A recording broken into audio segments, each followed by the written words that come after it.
Hey guys, this is Mike Mahaffey, the old bastard BJJ guy, here for BJJ Mental Models. Back in my day, we had to walk uphill in the snow both ways to get to the academy just to learn some crappy technique from a random purple belt.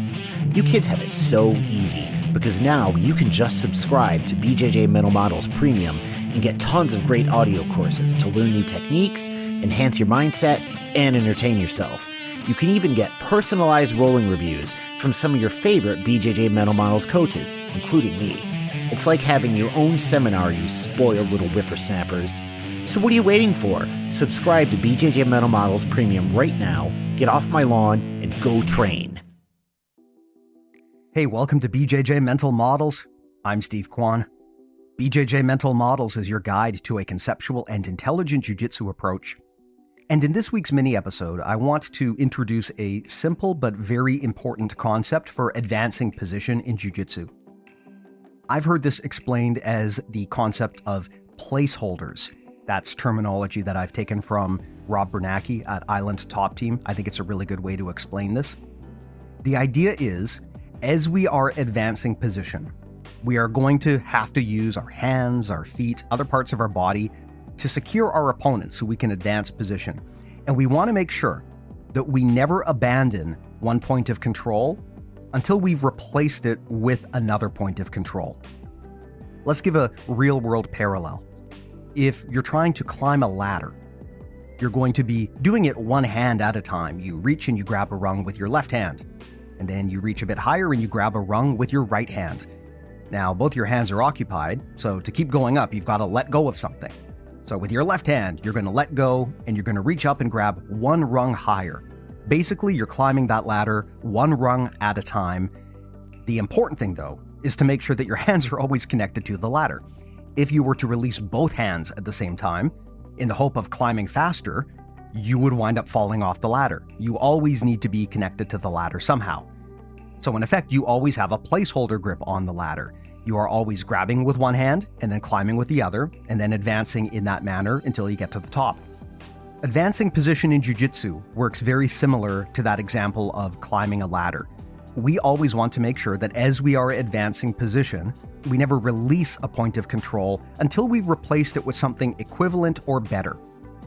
In fact, while we're talking about this analogy of climbing a ladder, Christian Woodmansey from Logic BJJ talks about this quite a bit. He has a ladder concept for guard passing where he describes the act of passing the guard like climbing a ladder. You start with the ankles, and then you go to the knees, and then you go to the hips, and then to the torso, and eventually, depending on what you're trying to do, you might be trying to make it up and cross-face them. So you're climbing their body like a ladder. But the important thing is, as we attempt to advance position and pass the guard, we never want to get so excited that we let go of all of our points of control, because that would allow our opponent to escape, to regard, to move. And you see this a lot with guard passers who are in a big rush.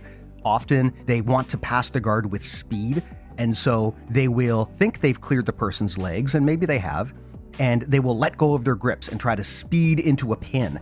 But in that moment where they've let go of the person's legs, if they have not secured an equivalent or better grip, the guard player has the opportunity to retain because there's nothing preventing them from trying to move into a guard retention position. If you had kept your points of control, you might be able to prevent them from doing that. So let's give a very specific example. Let's talk about a knee cut pass. I love using the knee cut pass as an example because it's so obvious and simple and easily understood. When you are knee cutting through someone's guard, a common mistake that beginners especially make is they will get the knee cut motion and then they will speed right to side control or even to north-south without any equivalent points of control. And in that scramble, because there's nothing holding their opponent in place, the opponent can regard or turtle or wrestle up or do something like that. So you want to prevent them from doing that. That's why when you knee cut past someone, one of the most important things to understand is before you free your leg, before you get the knee doing the knee cut out of their guard, you need to have points of control on the top of their body. So what you're trying to do is you're trying to keep your opponent pinned shoulders to the floor while you complete the knee cut pass. There's a few ways you can do this. You can underhook the far arm. That keeps them pinned in position. In the gi, you can pull up on the near side arm. That makes it hard for them to turn onto their side towards you. There's a lot of ways that you can keep the person with their shoulders pinned onto the mat, but the important thing is you find a way to do that. If you don't, and you just let your knee escape their guard, if you have no other points of control, they will wrestle up, single you, or get to your back. And this is a common lesson that applies not just to the knee cut pass, but really to any situation where you're trying to advance position. As you are moving up the positional hierarchy, never get so excited that you let go of your grips and try to speed to the next position. Before you let something go, you need to make sure that you always have something better.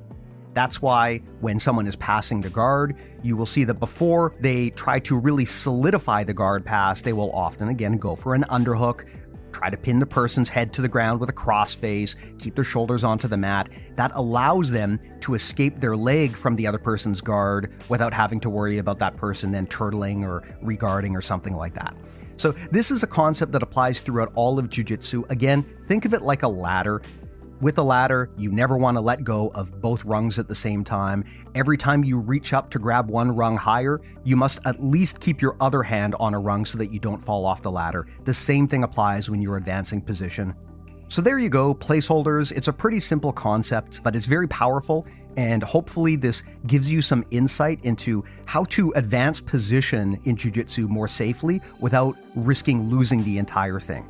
Climb that ladder one rung at a time, never let go of both rungs at once. If you want more like this, everything we make lives at BJJ Mental Models. You can get it all at bjjmentalmodels.com. That's where we've got our podcast, our mini episodes like this, our newsletter, all of which are completely free. And if you want to really level up your jiu-jitsu game, BJJ Mental Models Premium is how you do that. It is the world's largest library of jiu-jitsu audio courses on strategy, tactics, mindset, concepts. Definitely recommend checking that out. And there are a ton of other reasons why you'd want to go premium as well. All of that info is on our website. I'll put a link in the show notes, but you can grab it all at bjjmentalmodels.com.